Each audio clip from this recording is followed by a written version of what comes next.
Hello, folks, and welcome to your outlet for outdoors and Western lifestyle, The Ben Show. I'm your host, Rebecca Wanner, a.k.a. Beck.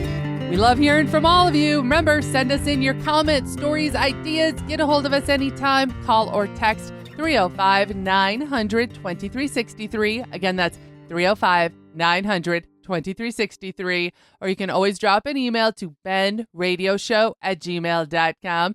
Riding Long Shotgun, as always, my producer and co-host, Jeff Tigger Erhardt. How many of you are tired of thinking of this? What's for supper? What am I going to make? Well, I can't believe I overlooked this, but this is National Pizza Month. Pizza. Who doesn't like pizza? You know, it's kind of cool. My mom and dad, they have pizza every single Sunday. That's their little tradition. They love to watch football, and so for supper on Sunday night, they always have pizza. And they eat in the living room, mom in her chair, dad in his chair. They bring out the old TV trays. The old TV trays from the Sunny Slopes. And what I think is so cute, your mom actually gets a little bummed out if it's not pizza on Sunday. That's right. How big of a tradition it's become. But now they know what to cook every time. Well, we also have another friend of ours, a couple with 3 kids, and they started this tradition early on when the kids were really little, that every Friday, doesn't matter where they are, if they're traveling, they could be in Vegas, they could be in Mexico, they have pizza on Friday. No, I think that's a really cool idea, because if you're traveling and you're constantly, I mean, we go through it too, like, should we eat here? Should we try this or should we try that?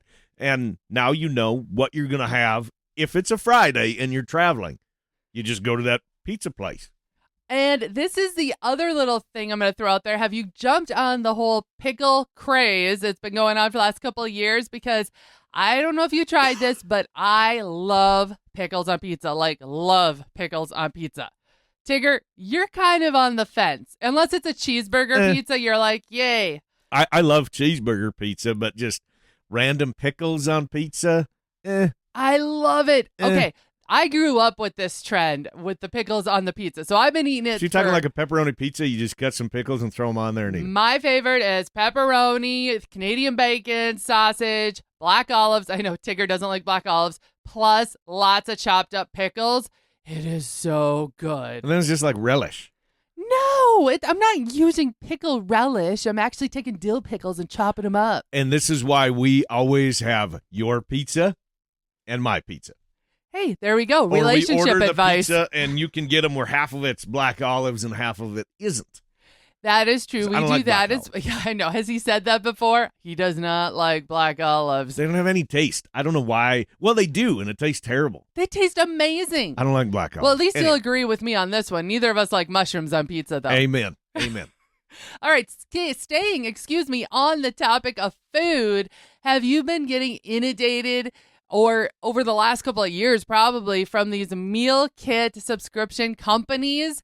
We're talking examples like HelloFresh, Blue Apron, Home Chef. There's really too many to mention. Well, now they're going to get inundated, because if they're listening on their phone, and their phone is listening, now they go to Facebook and every sponsored ad, bam. Well, I guess too. And if you're listening to the show on the radio right now, your phone is listening to you as well. So you are probably going to get some ads for these. But I often hear a lot of people, from my mom to even families, ask, like, what is this? I mean, are they actually even good? Do they taste good? Well, are they healthy for you? Or are they full of preservatives? I gotta say, I have tried it before, here and there, throughout the last 10 years, and they are actually really good. I've been impressed. Isn't this just a TV dinner on steroids? Come on.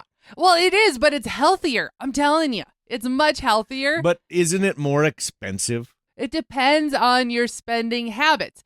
If you're someone that is tempted by impulse buys, like, ooh, I need that, even though it's not on the grocery list, then you might be like me, and every trip that keeps me out of the store typically saves me money. So if you're wondering about what the cost is, typically it'll cost and range from $3 to $12 per serving based on the service and meal plan you get. So it all depends on your spending habits. But just so you know, when you order from these meal fresh or meal kit companies, you actually receive a box in the mail. It's got everything iced. Everything's packaged to stay fresh. You get to pick your proteins.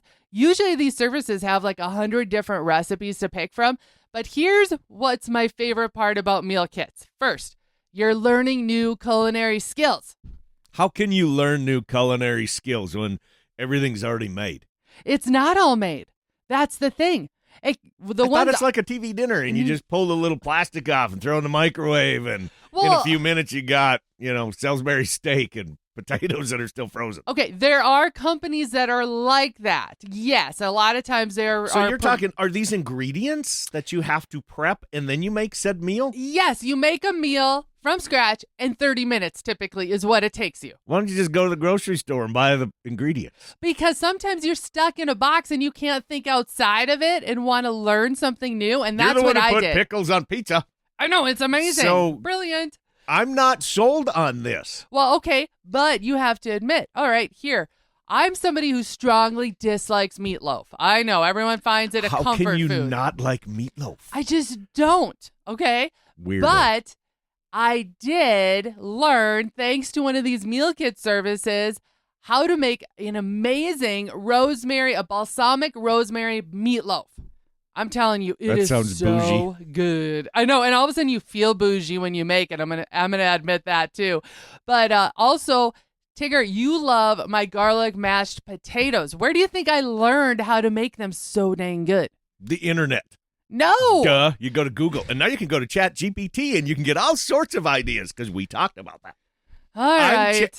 I'm challenging the whole meal kit idea to a little bit, because I want people to go and buy the fresh fruits, vegetables, protein from your local producers. Okay, I am totally in favor of that. And I'm not saying somebody should go and sign up for this long term. Like, I dabble in it. Like, do a couple of months on and then cancel it. Couple of months on, cancel it. And that's what's nice, is that you can do that with these services. And the food comes fresh, just so you know. Are you preempting this? Because this hasn't showed up at our house yet. So I'm assuming you're bringing this up and you're saying, I'm going to try a couple months on, a couple months off, where in a few days there's going to be a box, is what I'm assuming why you're going down this road. No comment. Exactly. Exactly. Well, 100% anyway, busted. Beck has a new idea. I'm just bringing it up so you're not so afraid of what to expect. But you do. You get a big box in the mail. You get to ahead of time pick out which recipes you want, and then this is what I like the best is we're all tired of saying what's for supper.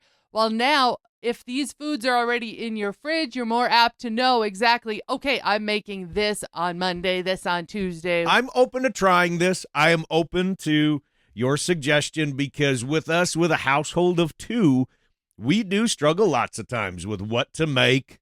We try to eat very healthy if we can. We do. Although I will say the flip side on this has been a game changer for us. And if you still battle that and you don't want to spend the money on a meal kit, which is totally understandable, and you have a lot of meat out in the freezer, we are in that boat right there. Sunday nights, what do I typically do? I try to take out enough different proteins. Meal prep for the week, yeah. And we may not have all of the fresh veggies and all that in the fridge, but at least if I know I take it out Sunday, I have to, by the end of the week, get all of these different frozen proteins cooked up sometime within. And that really helps, I think, us stay on track. So you're bringing up this, kind of landing the plane, you're bringing this up as something to try as an option. Yes. If you're frustrated of what to kind of cook and what to prepare, this is a way that you can really dial it in and plan your meals. Okay. Just trying to help us set us up as we're going into the holiday season. And what do? We tend to overeat on everything we shouldn't eat. All right, folks, let's take a short break. We're going to be talking about upland bird hunting. We're talking pheasants. Stay where you are. You're listening to The Ben Show.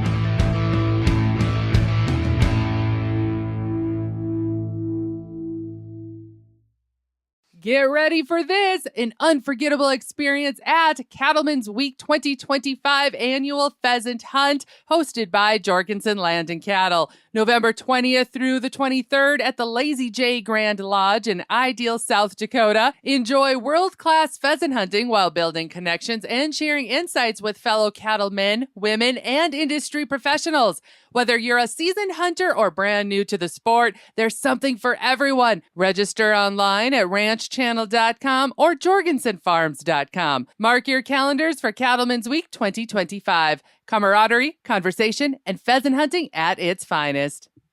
The hunt, the stories, the memories. This is Jake Fenrick with JB's Wildlife Designs. Let me capture and preserve that hunt, that story, that memory with a trophy mount to last you a lifetime. Look us up on Facebook at JB's Wildlife Designs to see samples of our taxidermy, and reach out at any time with any and all questions you may have. This is Jake Fenrick with JB's Wildlife Designs, wishing you and yours a safe and successful hunting season. This is Beck. First, I appreciate all of you for listening and making The Bend part of your week. Many of you have asked, how do I catch past episodes? The answer is super easy. Head to thebendshow.com and click on the shows tab. There you can listen to every episode all the way back to episode 1. Podcasters, head to your favorite podcasting app and search The Bend. You'll find us. Be sure to follow and subscribe and never miss another episode again.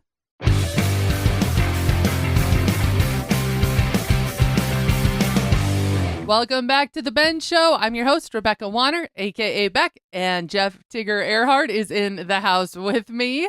We kicked off pheasant season last weekend, and as usual, we kicked it off with a family hunt over the opener weekend. Even with high winds, blowing and chilly weather, it didn't stop us from chasing tails, a.k.a. roosters and grouse. And I was a little nervous because our place got hit by extremely bad weather this last summer. By the tornadoes that we had in the North Country, and I thought that it affected the hatch, which I think it did a little bit. But it was crazy because the birds we harvested, half of them were really young roosters, and then the other half I have never seen bigger roosters. Because remember when Mike pulled the one up and he showed us the spurs on that one? Oh, it was incredible. So, I mean, beautiful birds that we were taking. It was either young ones or old ones. It was, but it was a lot of fun all around.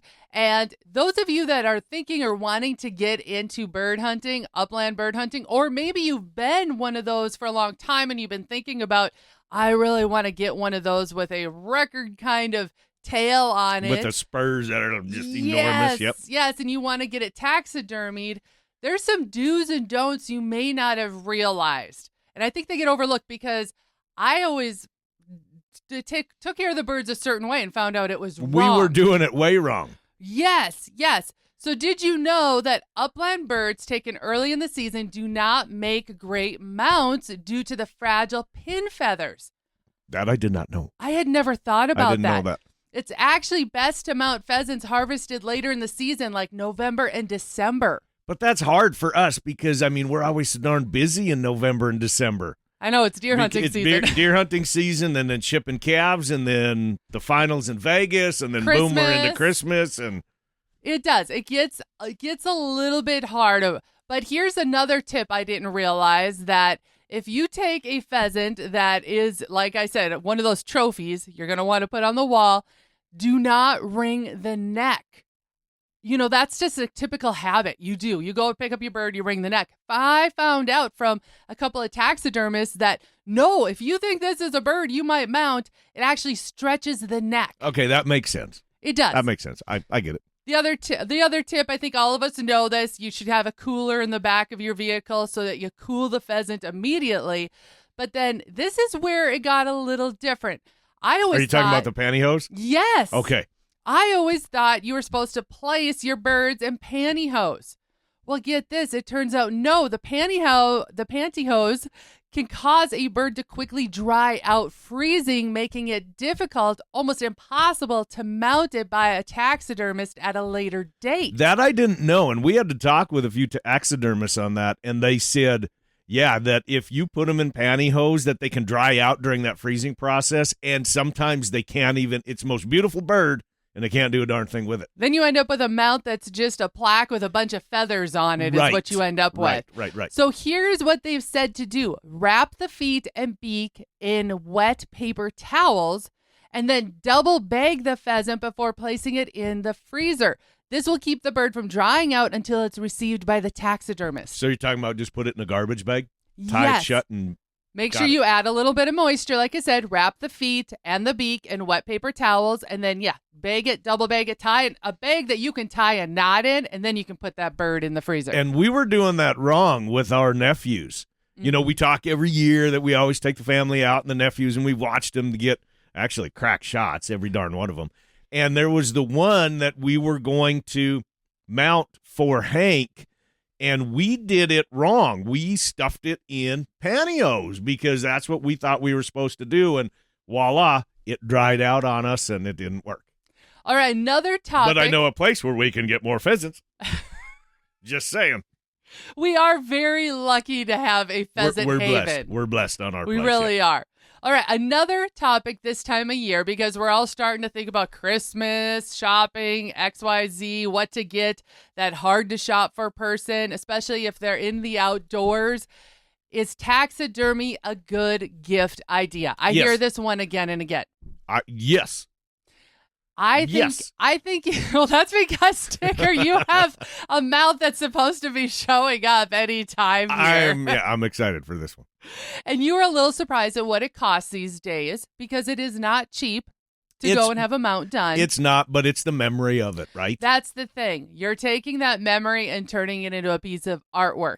Well, this has to be taxidermy work. You got to think about it. It's a very thoughtful, sentimental process for that hunter.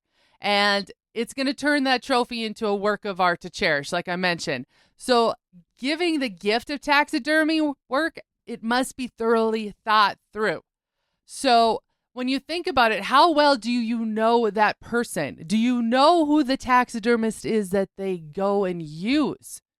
Those are some things to consider. And where it's going to go in said home or shop or room. That is there room for that? Exactly. That's huge. Does this individual, or it could be your own house, say you're a spouse and you're going to do this for your partner, your wife, or your husband. Look around your house. Do you have a place to put this? Because all of a sudden this elk might take up more room than you ever would have thought. But you can go and do a gift certificate or something like that and let that individual come in if they are like me.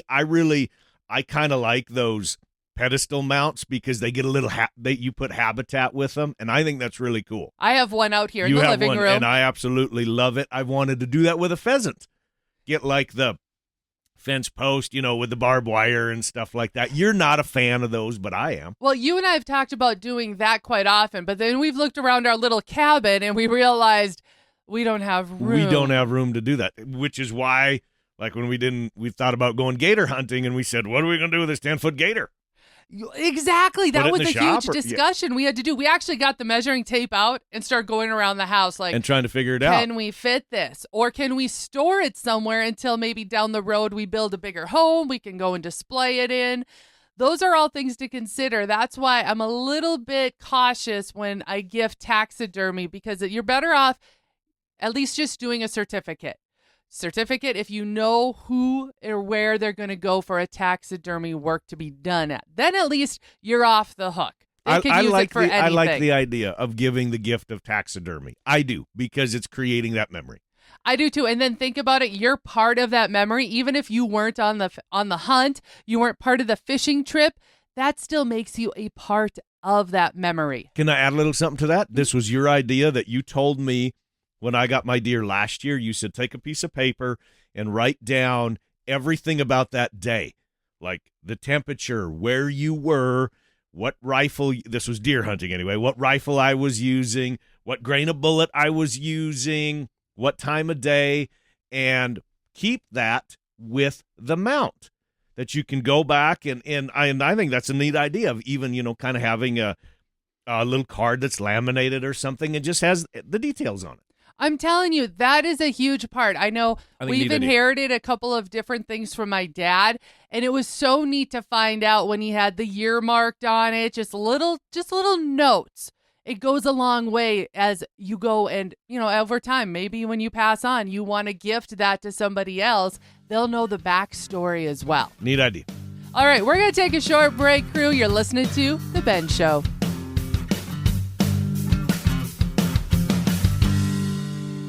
Is there that particular pair of boots or that shirt or pair of jeans that you just can't find anywhere else? Check out Medora Boot and Western Wear. Medora Boot and Western Wear is the go-to for boots, jeans, especially jackets, and even those hard-to-find accessories that make perfect gifts. Check out MedoraBoot.com, or better yet, give Kim a call at 701-623-1005 and tell Kim that Tigger and Beck sent you. For the latest in Western and outdoor practical and fashionable wear, there is only one, Medora Boot and Western Wear. You've waited, dreamt of a hunting adventure, and now have harvested that trophy of a lifetime.